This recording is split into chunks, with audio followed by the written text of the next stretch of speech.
Emeritus from the Department of Communication at Wright State University.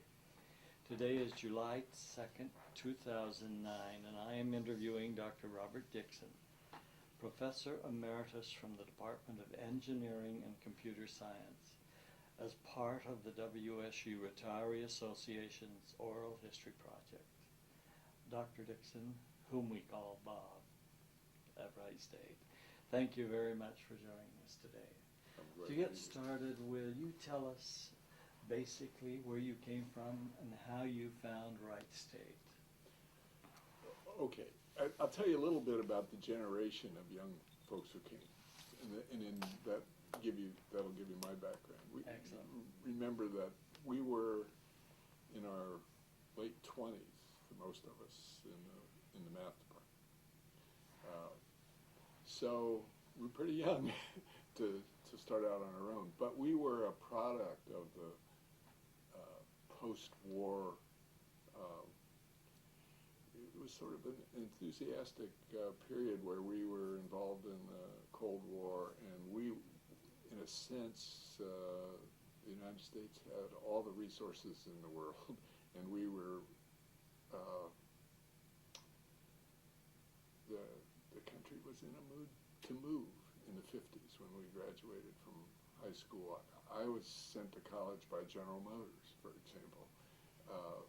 Industry, government were all participating. When I got out of undergraduate, my first 4 years, and I went to Ohio State, actually finished a degree in that, then there were assistantships available. And when you got further along, the National Science Foundation picked up several of us. Al Smith was National Science Foundation awardee, and so was I. And you know, it was a period where positions that had not been staffed with PhDs before in the sciences were being staffed.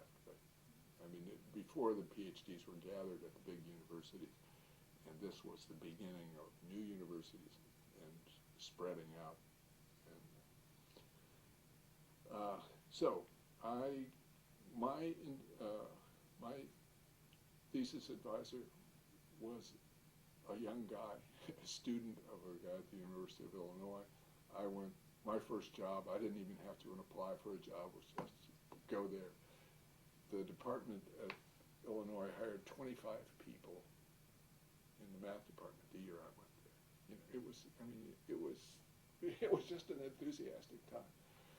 And after a couple of years, it was pretty clear, out of 25 people, not very many of us were going to stay there. And so I began to think about a job, and at that point, Ned Moulton was looking to staff the department here. Now, I had had contact with Ned before, having to do with my national science foundation support. And Ned ended up, of course, being the chancellor of the Board of Regents, but at this time he was an administrator at Ohio State. And Ned had a velvet tongue, as probably other people have suggested to you. And he made this place look like it was going to be a science center, which of course we are now. But it's, it was a slow developing process. I was a colleague of Mark Lowe. Actually, he was a student at Illinois, a graduate student, but we worked in the same area, and so I knew him, and through him I knew his wife, Leone. I convinced them to come here with me. Also, I had known Al Smith. We had been in classes together, and I'm not sure how whether Ned had already contacted him before he contacted me, but I was enthusiastic about having Al come. Bill Coppage, I remember Bill was teaching at Indiana State. I remember going there to talk to him. I think he had already been talking to Ned, and we conferred and decided this would be a good thing to do.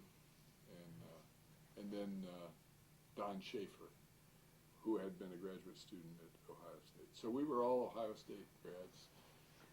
Just a quick question. Yeah. We've heard people refer to him as Ed and others as Ned. His name is Edward, Uh-huh. but I don't know, people called him Ned, you know. Oh, did they? I mean, which is, Okay. you know, reasonably common for people who had the name Mhm. Edward. I don't think he used the name Ed much. I think it was mostly Ed. So actually, I think I was the first faculty member from the Ohio State side here. We were in the Warner House. The Allen Hall was still under construction. Warren Abraham and Phil Bordino were there, along with Fred White and Howard Bales, who was Ned's representative on campus. My job, I came in July or June, sometime at the beginning of the summer, primarily to pick books, because in the freshman year, mathematics is what everybody takes, and so we had to have books for all those courses. And we were teaching Miami's courses, even though we were part of the Ohio State faculty. The undergraduate courses were Miami courses, the descriptions, but we chose our own text. We did that. As I recall, I can't remember whether we were on the quarter system or the trimester. Miami was on trimester. Ohio State was on quarter system. I guess we were on trimesters. I think it was. Mm-hmm. Yeah. Eventually, it was a hodgepodge of trying to merge all these things together. And we were a joint branch. We were not an independent organization. Of course, we didn't have to worry about giving degrees in the first year. Let me say something about the students. The students the first year didn't really exactly know what Wright State was. Sinclair was here and had been here a long time, and it was being reorganized by the state at that time. It had been private, but was picked up by the state. So there was a junior college or technical college, however you want to consider it, and then there was Wright State, but again, it's a branch campus. Students didn't really know exactly what they were in for. What was your impression when you drove out here for the first time? Oh, it was a cornfield with mud. It was a mud driveway, just construction driveway. When I came out, which must have been sometime in the spring. I have a picture of what it looked like at home somewhere. That didn't bother me. Ned had this picture of what the campus was going to be like, and it was spectacular. I didn't really believe that either. I was not that naive that it would be that way in my lifetime. But it was a time. I think there was a Republican governor at the time, and in some ways, you think of the Republicans as being, sort of conservative about things, but they were starting universities all over the state, in cities where they weren't, and they were taking over city colleges where there were city colleges, or at least partially supporting them. This was an effort to bring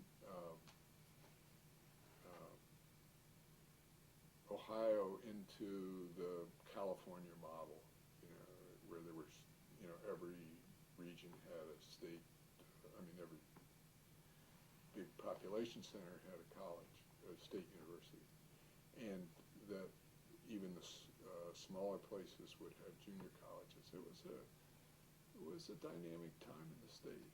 I was excited, and this is where I came from. I grew up here, so these are my people. It was nice to come home. Yeah, and I had family here. My wife had family here. But I understood those students. They were first-generation students, and this is not just to begin with, but all through the 70s. They're first-generation college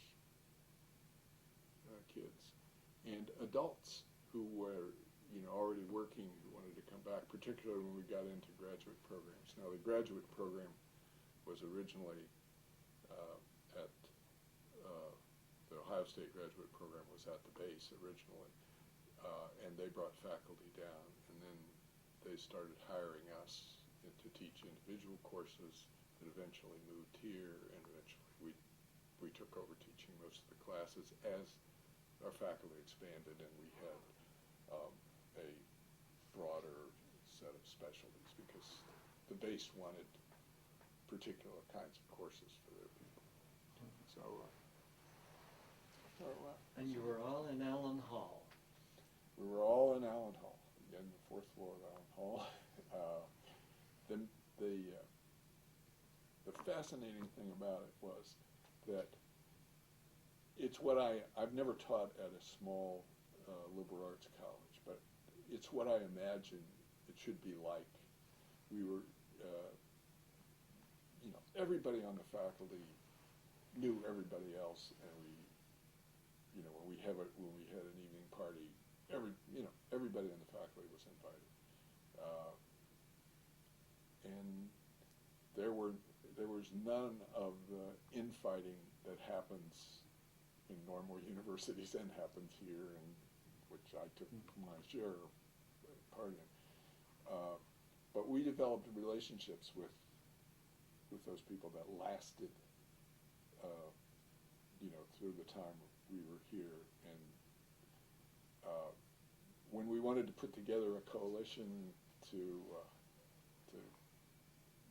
have, when we were working for a new general education requirement and those kind of things, the thing to do was look at those people who had those relationships and look for the compromise. During that first year, who was your dean, or how was that structured? I was the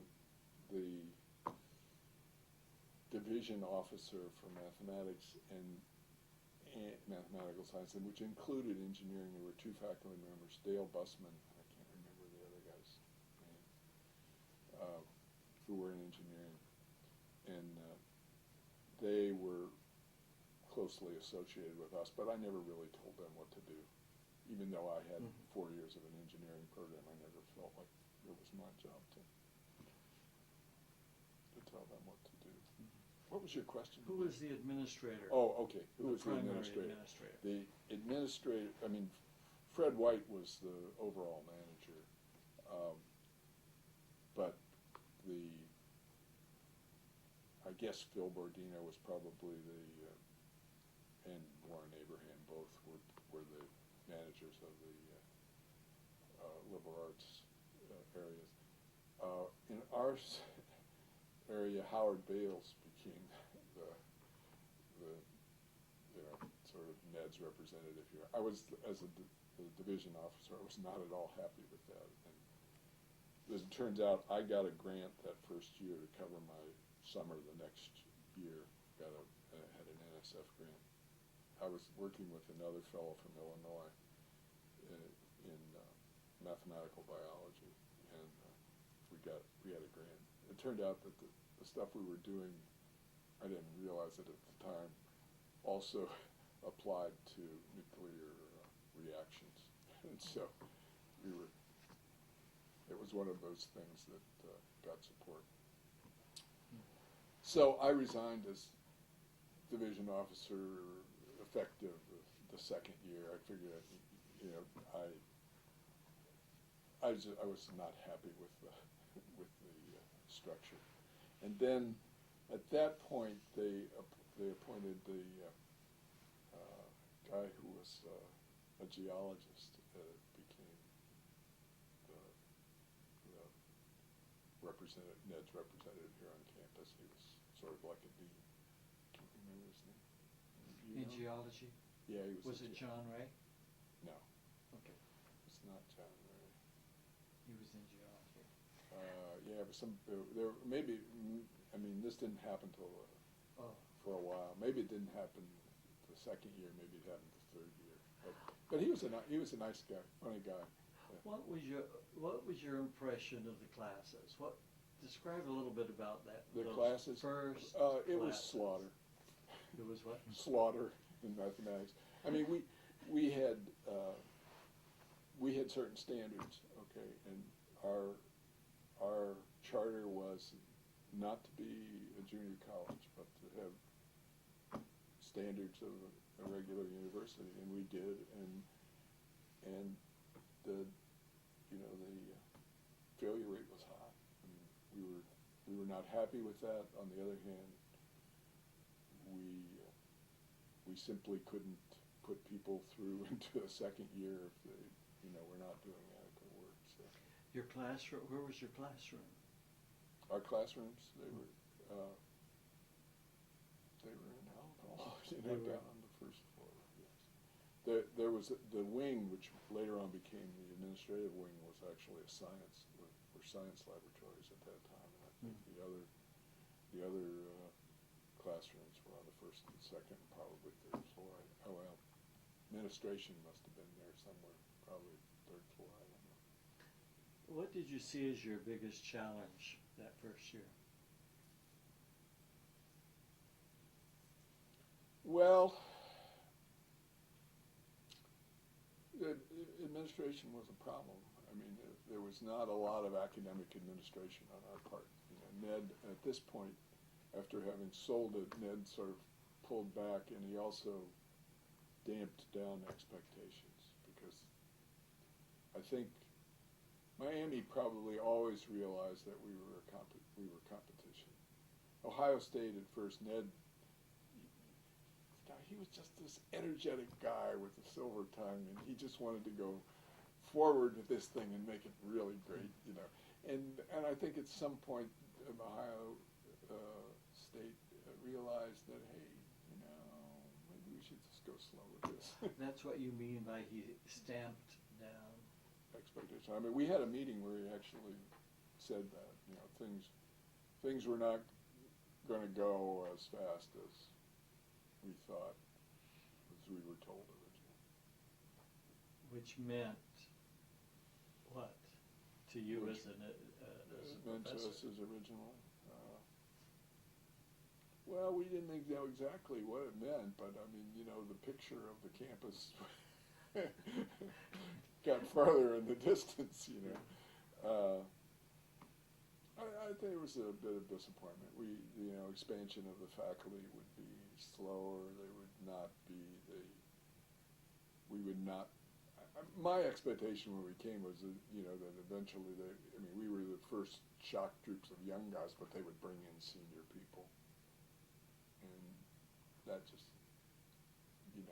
without some push from the outside, from Ohio State in our case, that wasn't going to happen. But you remained the group that really brought Wright State forward, right? Yeah. We said, well, okay. So you did. We do it, but it was it was a slow process of bringing the quality up. We were a bunch of young guys. And the next year we hired a bunch of more young guys. There was no senior people brought in. But you did have quality that first year, right? I thought we were good people. Yeah. But it's a matter of growing the faculty, and when you're put in a position where young faculty are doing all the committee work, all the course development, and all that kind of stuff, you don't become senior people as fast in terms of your academic qualifications. So it it was tough on careers. What were several of the most difficult things you had to deal with?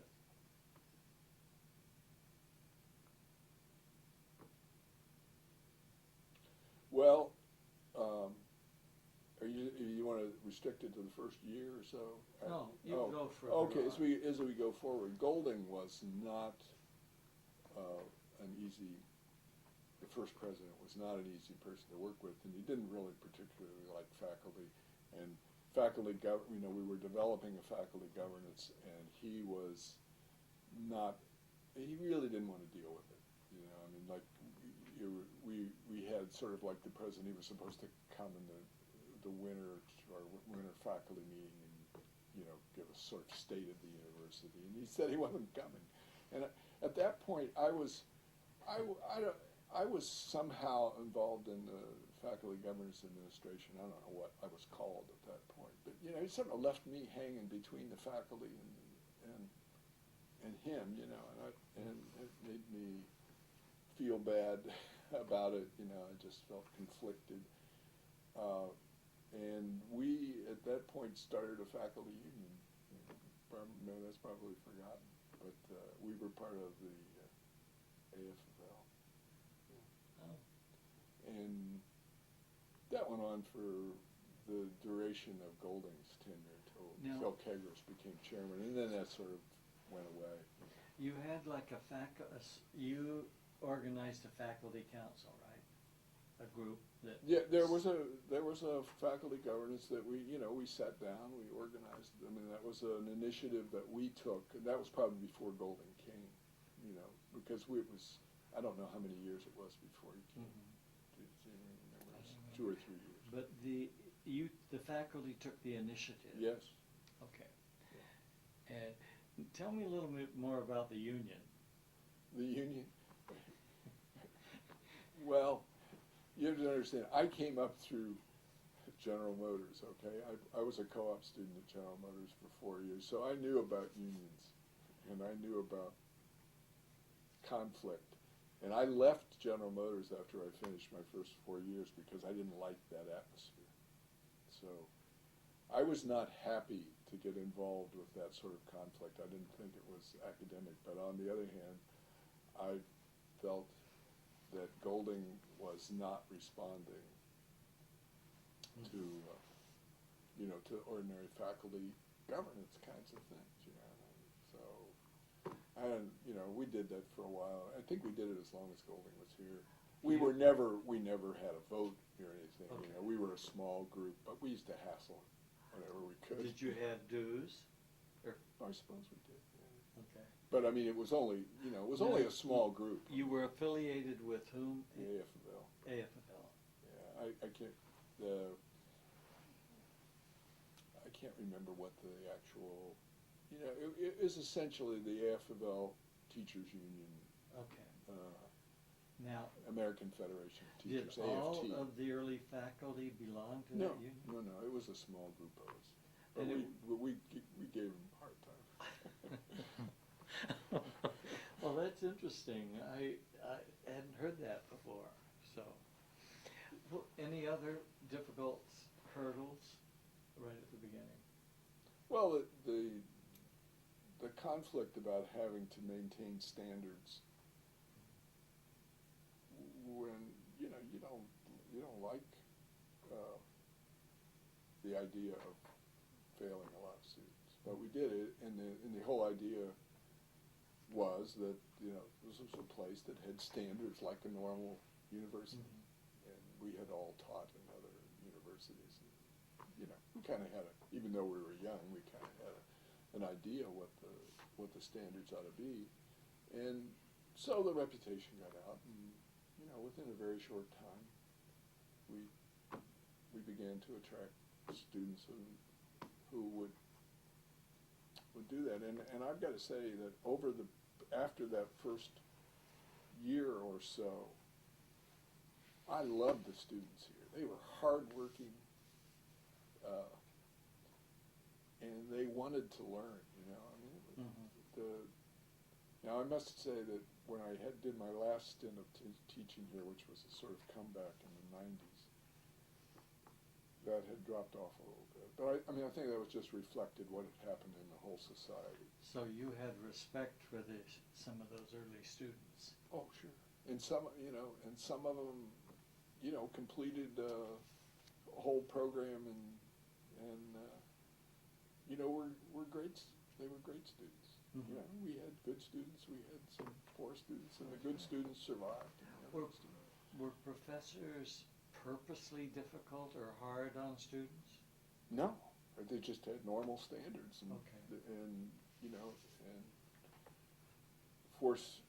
for potential students here, they didn't simply know what this place was. Mm-hmm. And we were told this is a university, and that's what we did. I mean, we weren't trying to be tougher than anybody else.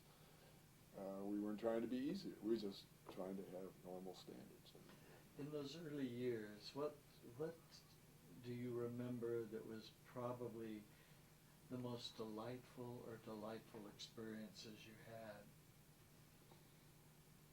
The relationship with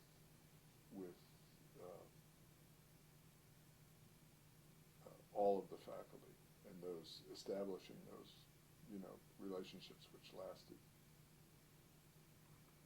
for the whole time I was here, and the relationship with students when we first graduated our first group of students, which was a while. That was great. They were good students, and they were my class of students. You know what I mean? I came from an economic class that came out of the Depression, and I understood these first generation kids. Where was the graduation ceremony? The first one? Mm-hmm, the very first one. Probably in UD Center.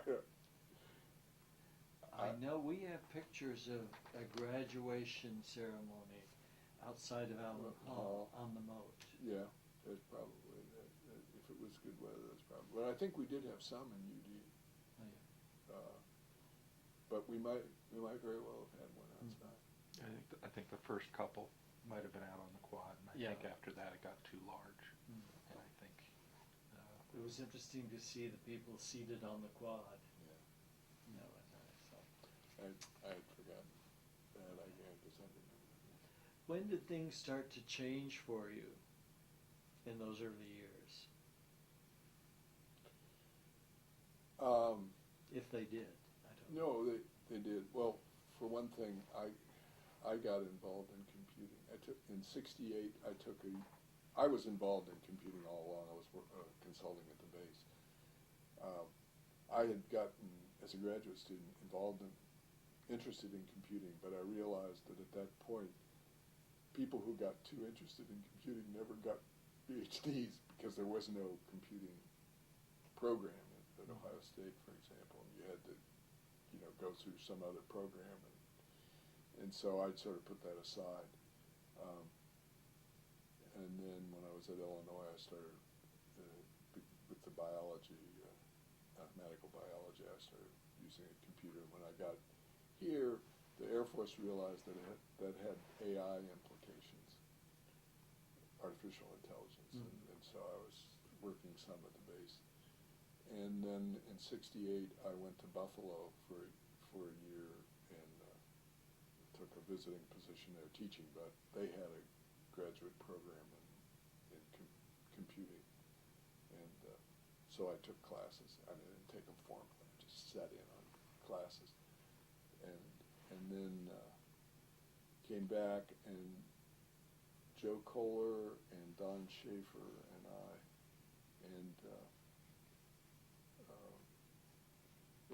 there was originally some involvement by the engineering department, and later on Jim Brandeberry in engineering became involved in it. But we cooperated with engineering, and we started giving a computing degree. Of course, all these things had to be passed by the state, and we did it. It was primarily a computer engineering degree because we had a lot of engineering courses, but we called it computer science. By the way, at that point, the University of Dayton had a computer science degree, which was a very early thing. There were not many, and we cooperated with the faculty there. But that really was that was the change of everything for me. When was that? Can you pinpoint Well, it? '68 was the year I was gone. In when Buffalo. In Buffalo, and we came back, I think, was when we established the program. So it was 69 or something. 68, 69. That's interesting. In 1970, we were, Don Schaefer was managing the computing facility, and so we were able to come in at night. It was these were the days when computing, it was hard to get time on computers, and we would come in at night because he was managing the facility, and he'd let us come in at night. So we were able to do a lot of course development and so forth at night. And Now, Don Schaefer was here right at the beginning? he was there right from the beginning. Yeah. Right from the beginning. Yeah, and he was also interested in computing. Now, was the computing science popular with the students? Did that grab students' interest? Yeah. Did it? We, in 1970, I think about 1970, we decided to, within the College of Science and Engineering, to move towards having a computer department. I'm not quite sure what year this actually happened. We looked for an outside chair for that, and we were also looking for a chair in mathematics. Bill Coppage had been chair for a year, and then Carl Maneri had been chair for a while. And we were looking for chair in both of those departments. We weren't having a whole lot of success. We weren't happy with the people we were looking at, so I became a candidate on the condition that I would be a transitional chair of both departments. And eventually the computer science would split off, and I would be chair of that department, which happened. Which what happened? That's the way it happened. Oh. After, I don't know, I think for 2 years I was chair of both departments, and then I was chair of computer science. Not for long, and then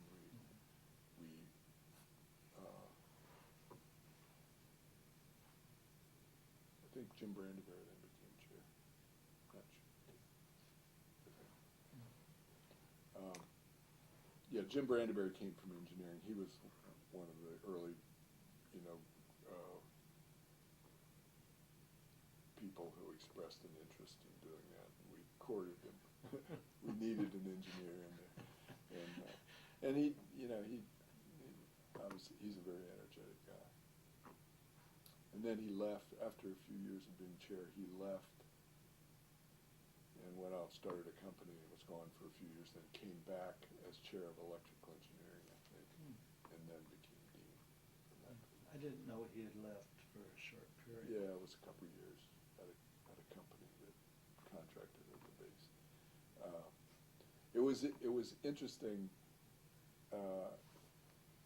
At some point, the question of splitting off the college of engineering was, we were battling it internally, and I remember the meeting where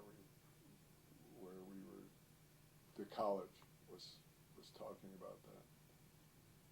I'm not sure why I was there, because I wasn't chair of anything, but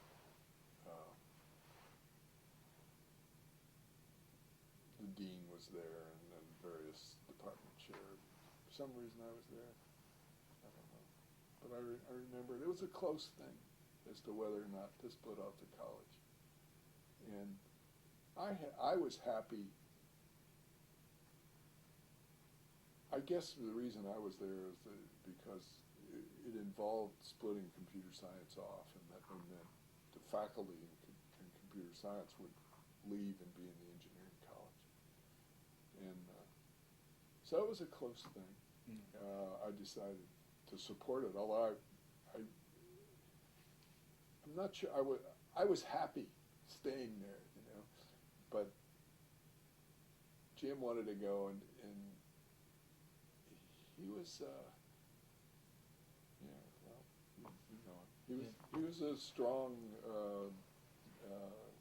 guy, and you thought if he had thought it out and he thought it was the thing, it was the time to do it. And it's worked out successfully. Oh yeah, it's great. I mean, obviously a great idea. And you were asking me, was it computer science? Was it a success? We were the largest department in the university for a while in terms of majors. Not ever in terms of service, but in terms of majors. Terms of majors. Yeah. Now we didn't graduate that many. Again, it was another one of those programs. It was a tough program, and there was a lot of dropout along the way. By tough, you mean academically? It was academically tough, and you have to.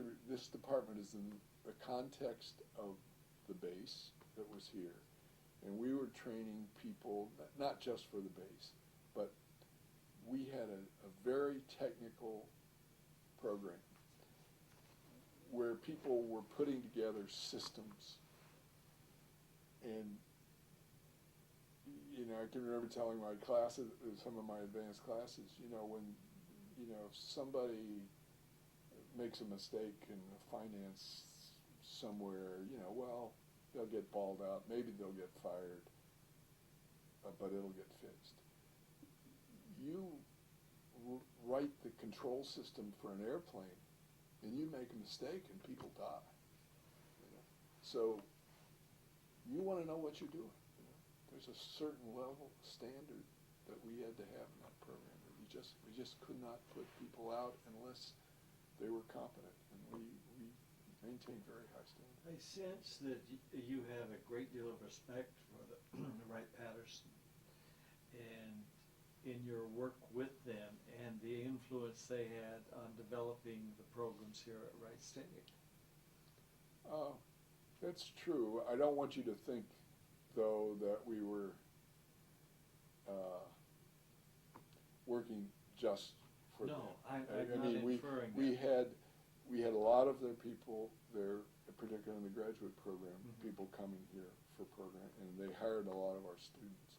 But in that kind of training, Mm-hmm. they filled a particular technical niche that went, they went all over the country and wrote the kinds of pieces of software which are underneath all the stuff that people are dealing with now. And so it's the kind of stuff that you pay and pay and pay for every mistake or every Mm-hmm. inefficiency. So it was an important, I felt it was an important program. And the faculty were all really committed to it. It was a tight group of faculty. Now, not to say we were any different from anybody else. I mean, I don't want to say we were special. But I kind of suspect that in comparison to other departments, you were working in a totally other direction. You were functioning differently. Well, we had our own direction, and our own motivation. Yeah, we were, but it was also true. You look at biology. Where did biology go? They started out in the direction of medical science. I mean, after a few years, And again, you're training people. If they make mistakes, people die. So I think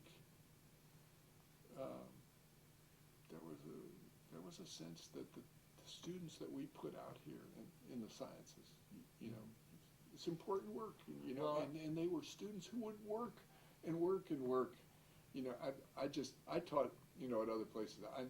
I never saw students who would work as hard as our students did here. And I think it was they were coming basically out of a community which which was a working class community, but which also, you know, the turn of the century, Dayton was the idea capital of the country. So, you know, it was an interesting atmosphere. Well, you must be very proud of some of your students. Oh, yeah. And they, you know, my son has a company here that's involved with technical stuff, and he comes in contact with them, yeah, and they say hi to him.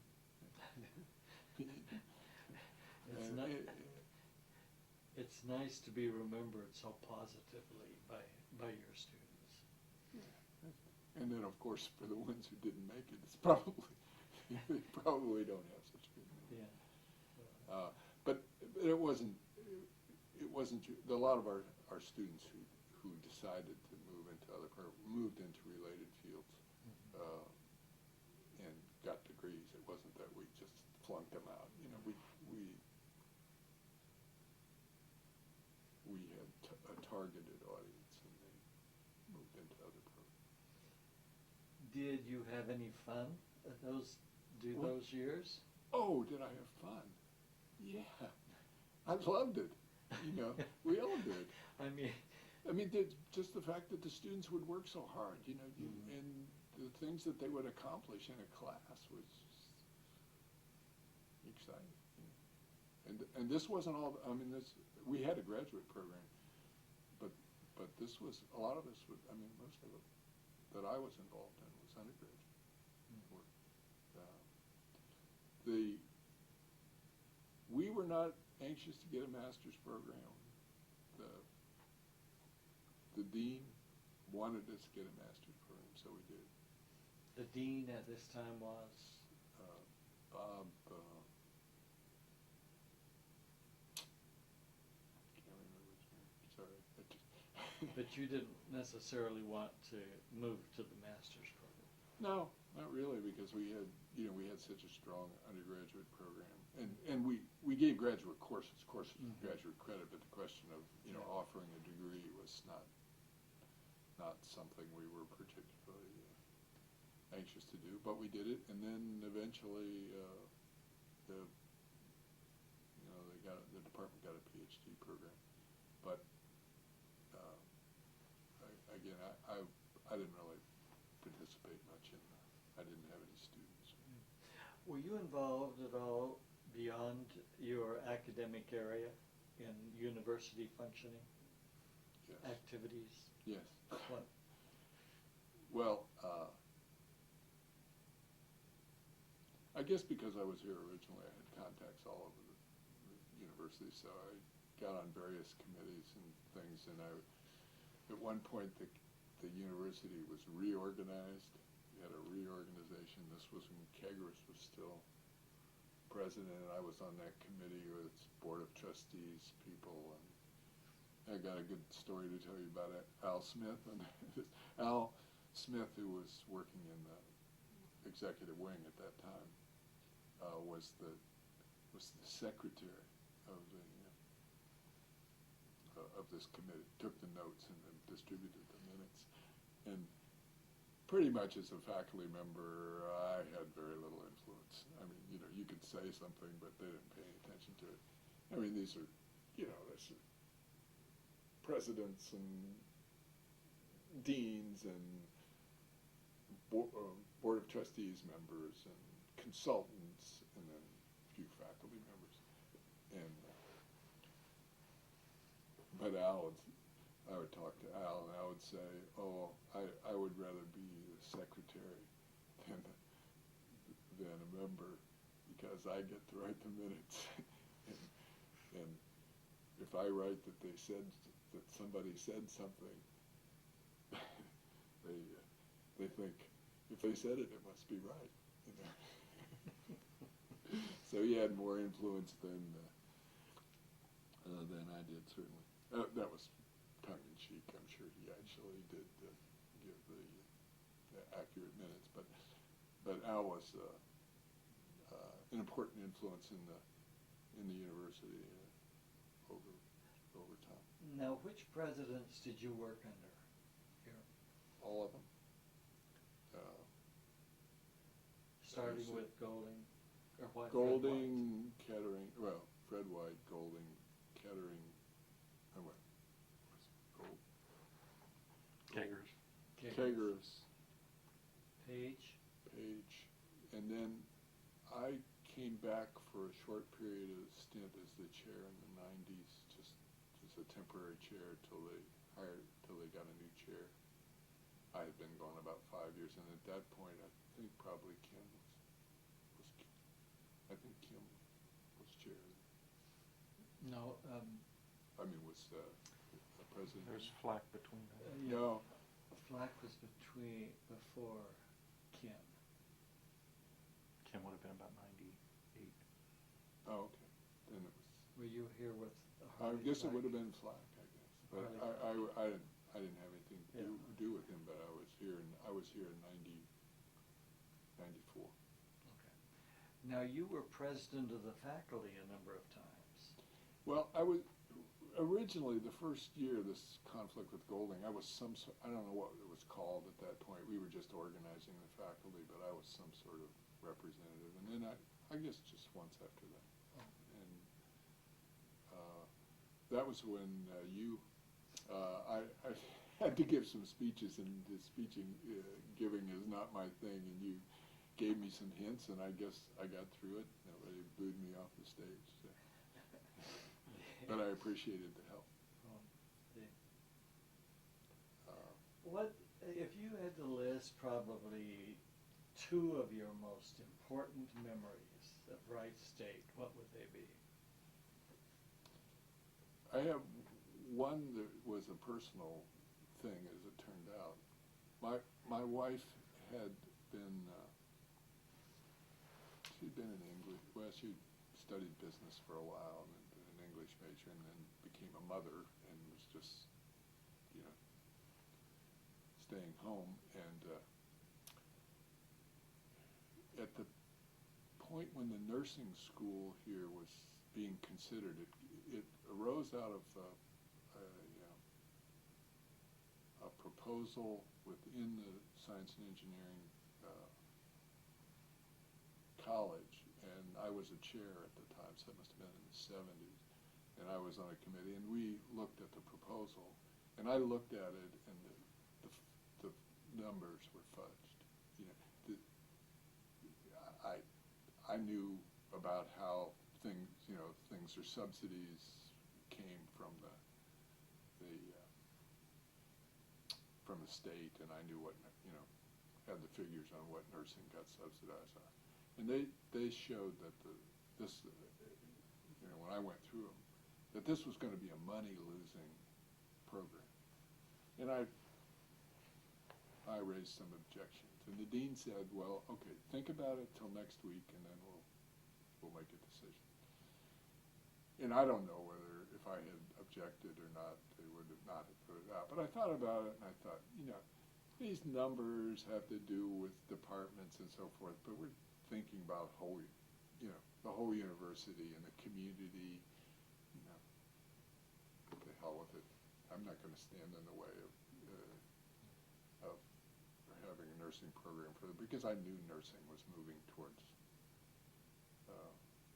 bachelor programs rather than just hospital programs. So I said, I don't object. So they put it out. It was approved, and we got a nursing school.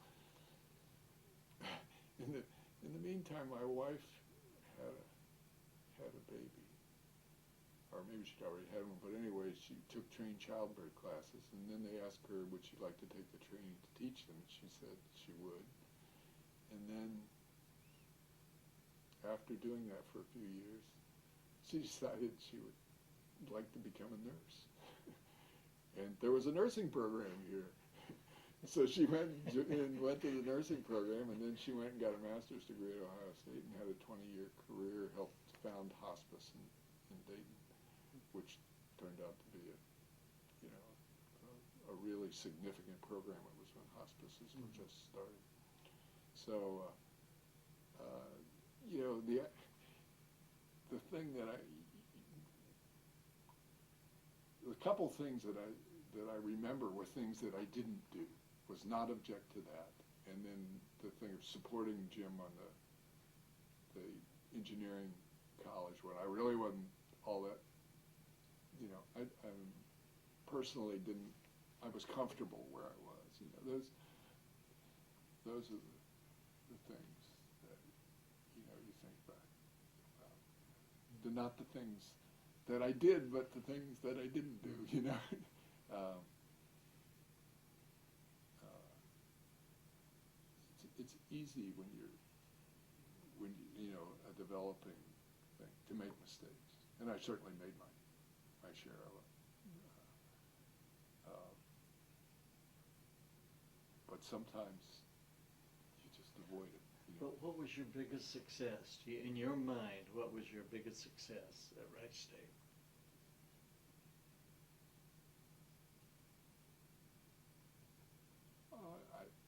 The biggest success I see is you look at this place now, you know, and you say,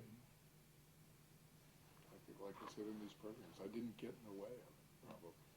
It happened with me as part of it, you know. With one word, describe Wright State when you first came here. Just one word.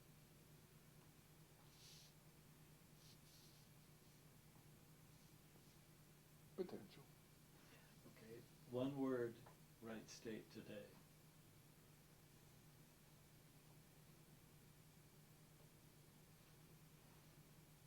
It's a solid university. Tell me that again. Solid university. What else would you like to say that we haven't asked? This is your final moment.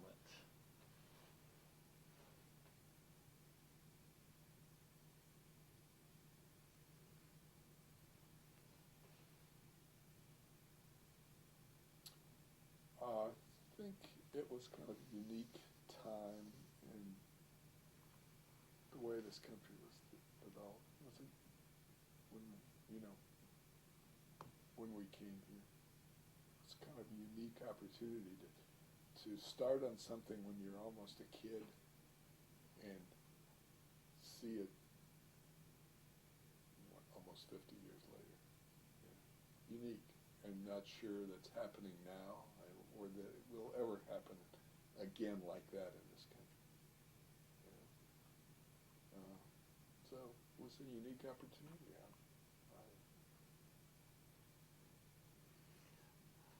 Well, thank you, Bob. This was marvelous. You gave us some information we hadn't heard before. And this is the value of the oral history. Any last words? No, thanks for doing it. Thank you.